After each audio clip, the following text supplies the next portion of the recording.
You are watching Studio 10. Whether it's earthquakes or civil wars, aid workers are often the unsung heroes when it comes to responding to a major emergency. But through their important work, they often witness horrific events. And shortly, we'll meet one of those aid workers. But first, let's welcome Joe Lamble.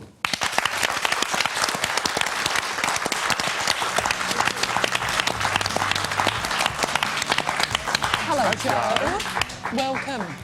This next guest who we're going to talk to, he has led a remarkable life. It's quite something to think of what he has seen and what he's been through, isn't it? It certainly is. Unfortunately, we've become far more understanding of the trauma that our Defence Force personnel experience, but we're a long way from understanding what our aid workers go through. So this morning, Andrew's going to be here to start that change. Well, let's now take a look at some of Andrew's story. Now, a warning that some viewers might find it confronting. Think about some of the major conflicts and natural disasters that have happened in the last 20 years. And chances are Andrew MacLeod was there at the front line, not as a soldier, but in a role as important, working for such organisations as the United Nations and the International Red Cross. It was a role that he wanted to fill since before leaving university. And finally, in 1996, he was given a mission to carry out aid work during the violent conflicts over the former Yugoslavia. It was here he witnessed for the first time the tragedy that comes with war. But as you crossed into Bosnia and you moved further down closer to Sarajevo, the pockmarks turned into destroyed houses, turned into fields of landmines, and then driving into Sarajevo back then, the soccer fields that had been turned into graveyards, the headstones everywhere. Andrew spent the next year and a half working in the region until the Red Cross needed him to start work in a country that was the site of one of the worst cases of genocide the world had ever seen. That place was Rwanda, and it was on a trip to a church that Andrew saw something he will never forget. 3,500 rotting human corpses and a baby's head sitting on the top, not the rest of the body, a baby's head, and the empty eye sockets would stare at you, accusing you. Why did you let this happen?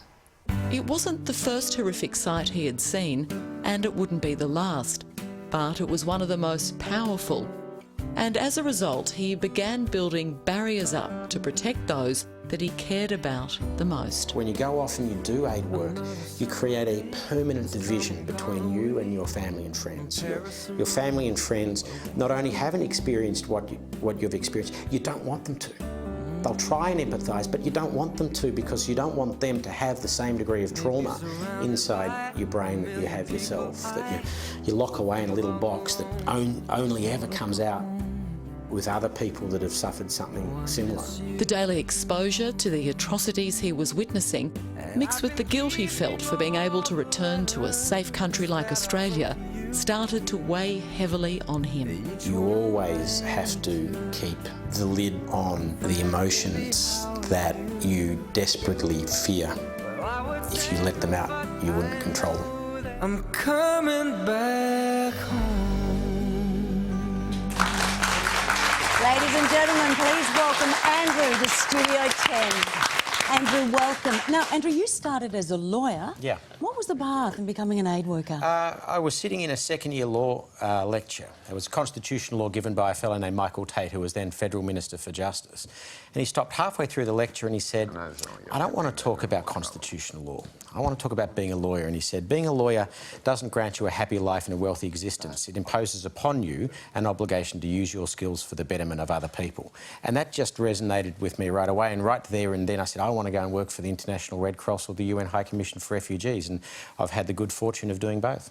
So when you did, Andrew, your first mission, I think, was about 18 years ago in the former Yugoslavia. Yep. Were you at all prepared with what you'd face when you went into war zone? Strangely, I think you can prepare to go away much easier than preparing to come home, because you do your pre-reading, you understand you're going into a horrific circumstance, and you are surrounded by informal support groups because you've got a lot of people like yourself around you. So when you come home at night frustrated and you want to burst into tears and you need a shoulder to cry on, there is a shoulder there that understands what you've gone through. So going away is comparatively easy. But surely there are certain things, like, I mean, we wouldn't have an idea back here about the decisions that aid workers have to face when they're there. You're not just helping people, you're on the spot making, you know, triage. Can you tell us about some of those decisions? Yeah, look, some decisions that you make are really hard because you're not choosing between a good option and a bad. You're choosing between least bad. You know, at a simple level, if you've got enough food to feed one valley, but there are 2 valleys that need food, which one? And you've got to make that decision. Or a horrific story that happened to some aid workers during the war in Bosnia. A militia would come up from one of the ethnic groups and say, see that village down there, we're going to ethnically cleanse it. Can you please bust the people out? Now, if you bust the people out, your organisation becomes the tool of ethnic cleansing. It loses its credibility around the world. You're not able to deliver relief supplies around the world. So that's a bad idea. So you say no. And then the militia commander says, well, OK, and goes down the hill and shoots a few hundred people to make the rest run away. There's a few hundred people there who would have been alive if you made a different decision. But if you had not made that decision, there'll be a few thousand elsewhere in the world that you never see that also wouldn't have been alive. So... You talk so... calmly, doesn't he? And articulately about it, but how on earth do those decisions, what effect do they have on you? You have to switch your emotions off. When I came home in 2010, one of the people said, I expected that you'd be someone with high emotional intelligence, but you're not. And I said, well, the problem is when you go into these environments to be a good aid worker, you must have a logical framework for decision-making, not an emotional framework for decision-making. Otherwise, you jump off a cliff. The difficulty then when you come home is how do you switch it back on again? And Andrew, we're going to find out how you managed to do that right after the break.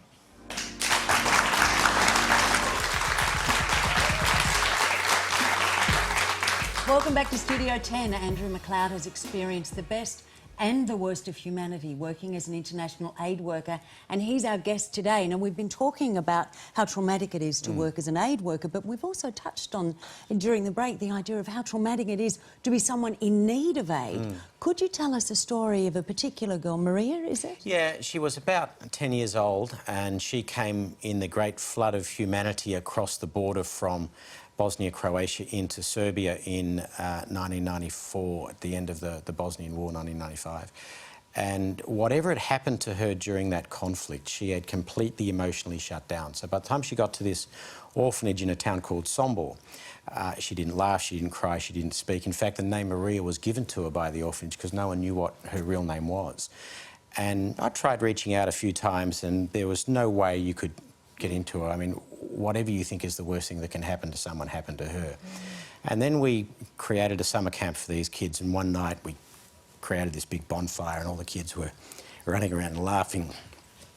And out of the blue, Maria was just sitting underneath the tree and came over, sat next to me, put her head on my shoulder and started to cry.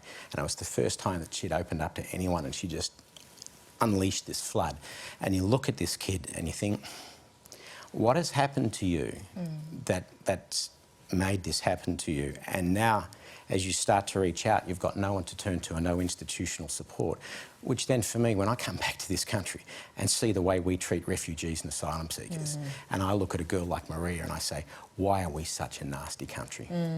And on top of that, Andrew, you know, you've experienced and seen and allowed Maria to open up to you. How do you, I mean, did you experience any sort of survivor guilt when you came home? Why am I lucky enough to live in this country? I've come home a couple of times. When I came home at the end of the Yugoslavia and Rwanda stint in 1999, my stepmother said to me, oh, welcome back to the real world. I said, oh no, actually it's welcome back to Fantasyland. I've been in the real world. Now, 80% of people on this planet don't have access to regular drinking water and electricity, and the mere fact that we do makes us the wealthiest 20% of people on the planet.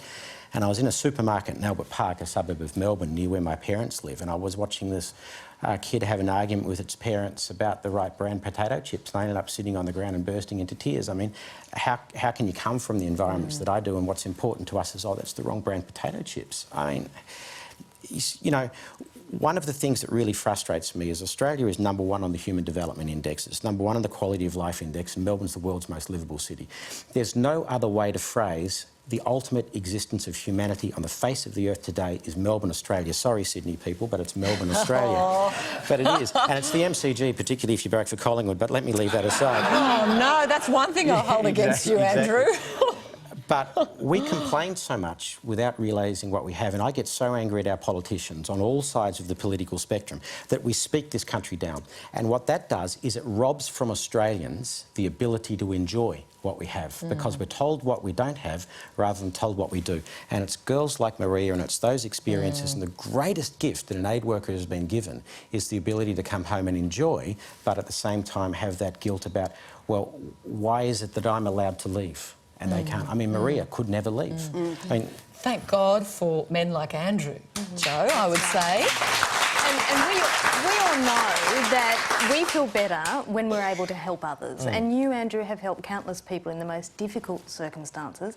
But we now, as a country, need to help you and your fellow aid workers. And hopefully that starts today. So you've written a book.